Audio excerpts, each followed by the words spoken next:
Votre rôle, José Garcia, dans ce film, celui de Frédéric, qui devient donc aveugle après un accident de scooter. Il n'a plus de mémoire immédiate. Il n'a plus du tout de filtre. Il dit la vérité surtout tout le temps et il a une obsession manger.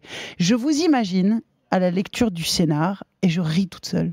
Pourquoi ? Parce que vous imaginez en train de découvrir ce personnage où tout est savoureux en fait. Oui, c'est plaisant. C'est plaisant, c'est un vrai plaisir. Après, le problème, c'est que quand on regarde, on reste un petit peu hébété comme ça pendant 5 minutes pour se dire c'est quand même bourré d'écueils, c'est quand même très, très, très casse-gueule. Ah ouais. Et c'est pour ça que je l'ai choisi. Ouais.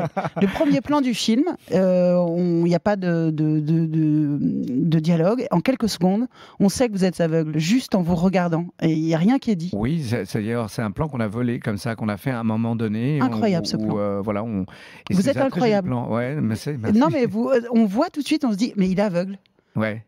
Parce que ça veut dire que les aveugles, ils ont un regard particulier. José ? C'est un travail. En tout cas, il y a vous savez, les personnes non-voyantes de naissance et puis ceux qui le sont devenus par la suite à cause d'un accident. Ceux qui le sont devenus par la suite, généralement, chaque personne non-voyante a une vision différente.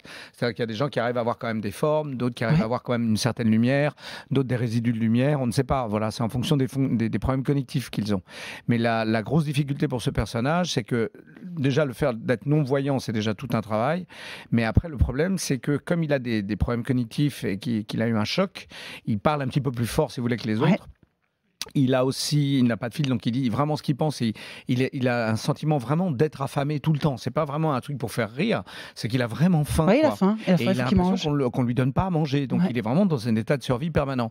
Ce qui fait que tout ça réuni fait qu'on peut très vite passer à un numéro d'acteur, à être un peu trop au-dessus des autres camarades qui sont très nombreux, des super acteurs de comédie, qui travaillent vraiment au métronome avec Alexandra Lamy, enfin tous les acteurs du film. Et c'est ça le danger. L'écueil, c'est un peu ça. Du coup, qu'est-ce qui a emporté le morceau quand vous lisez le scénar? Vous dites, waouh, c'est dangereux, il y a des choses qui inquiètent et il y a des choses qui font envie. Vous l'avez fait, donc c'est que vous avez décidé d'aller du bon côté de la force. Mais qu'est-ce qui a emporté le morceau? Ce qui emporte le morceau, c'est l'histoire. C'est le fait que ce soit une histoire vraie, que deuxièmement, on n'allait pas s'apitoyer sur le handicap, on allait plutôt le considérer.